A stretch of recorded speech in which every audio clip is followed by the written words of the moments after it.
Sir આજકાલ વાસ્તુને લોકો બહુ પ્રેફરન્સ આપે છે. આપનું શું ઓપિનિયન છે આમાં કે વાસ્તુ કેટલું ઇમ્પોર્ટન્ટ છે કોઈ પણ ડિઝાઇન માટે? વાસ્તુ છે ને એ એક પ્રેક્ટિકલ સાયન્સ છે કે વાસ્તુમાં કહેવામાં આવે છે કિચન છે એ અગ્નિ ખૂણામાં હોવું જોઈએ.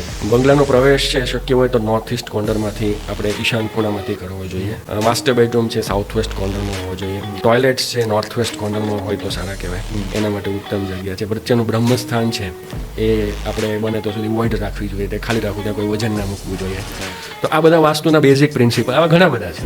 હવે આ તમે પ્રિન્સિપલને તમે સાયન્ટિફિક રીતે પણ વિચાર કરો કે ભારતમાં જે હવાની દિશા છે એ કઈ બાજુથી કઈ બાજુ છે, તો ભારતની અંદર 8 મહિના આપણને south west to north east wind cross ventilation થતું હોય છે અને 4 મહિના north east to south waste.